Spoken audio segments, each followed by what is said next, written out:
જે ઊણ ગામે આ લોકો યુવાનો પહોંચ્યા અને મને ખબર પડી કે યુવાનો ઊણમાં ગયા છે, તો હું પણ ગયો હતો. ત્યાં સમજાવવાનો ખૂબ પ્રયત્ન કર્યો કે 11 દિવસનો સમય આપ્યો છે, એના પહેલાં આપણે એના માટે કંઈ કરી શકીએ નહીં.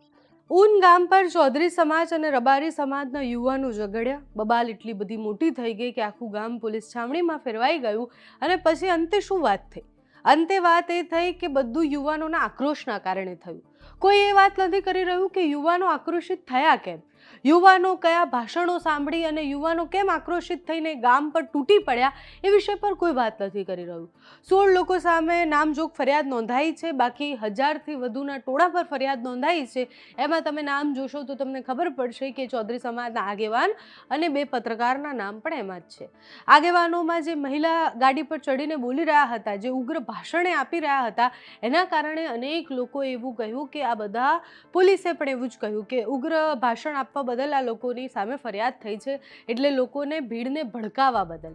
હવે પ્રશ્ન એ થાય છે કે જ્યારે આવા સંમેલનો થાય, કોઈ પણ સમાજ સંમેલન કરે, એ સંમેલન કરી શકે છે, એનો અધિકાર છે સંમેલન કરવાનો, સમાજના ઉત્થાન માટે અને સમાજને અલગ દિશા તરફ લઈ જવાય સંમેલન થાય તો કોઈને વાંધો જ ન હોય.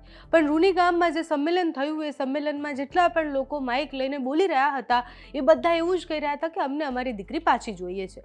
યુવાનો એ જ વાત પર આક્રોશિત થયા કે કોઈ પણ શરતે દીકરી પાછી લાવીને રહીશું. અને પછી ચૌધરી સમાજના યુવકો એ બધા ત્યાં ઊન ગામ પહોંચ્યા અને પછી જોવા જેવી થઈ. આ આખી ઘટના પછી હવે આગેવાનો દોષનો ટોપલો એ આક્રોશિત યુવાનો પર નાખી રહ્યા છે.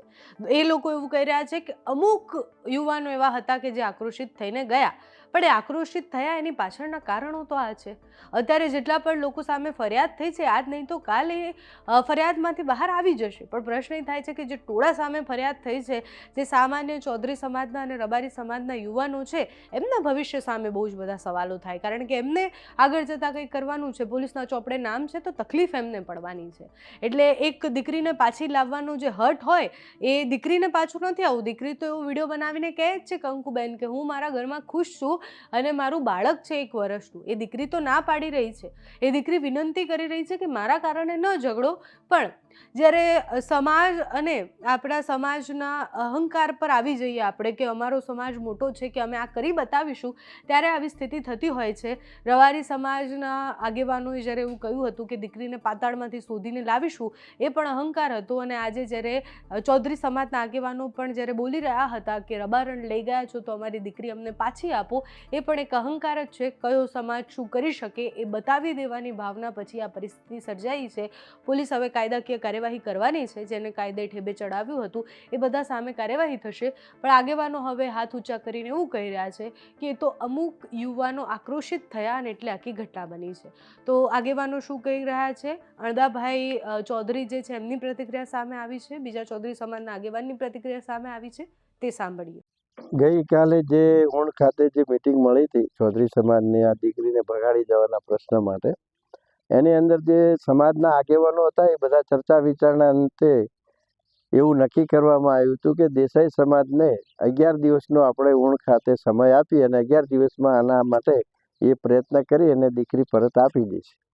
અને જો આમાં નહીં સફળ થઈએ તો ફરીથી ચૌધરી સમાજ અને દેસાઈ સમાજના આગેવાનો સાથે મળીને આનું નિરાકરણ લાવવાનો પ્રયત્ન કરશે. અને જરૂર પડશે તો ફરી ચૌધરી સમાજ આના માટે મિટિંગ બોલાવવી પડશે તો બોલાવશે.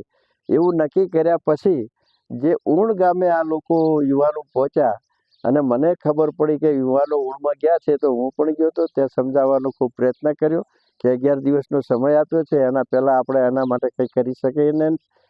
દેસાઈ સમાજ પણ એક ટૂંક સમયમાં આનો કોઈ નિર્ણય ના લઈ શકે. 11 દિવસ સુધી આનો જે નિરાકરણ લાવવા માટે દેસાઈ સમાજના પ્રયત્નો કરશે.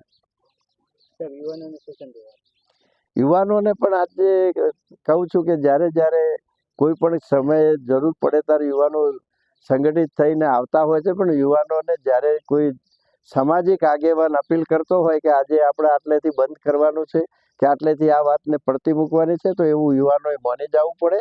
અને માને તો જ આ સંગઠન અને સમાજને કોઈ નુકસાન ના થાય અને સમાજનો પણ કોઈ પ્રશ્ન હોય એનો ઉકેલ સારી રીતે લાવી શકે આગેવાનો.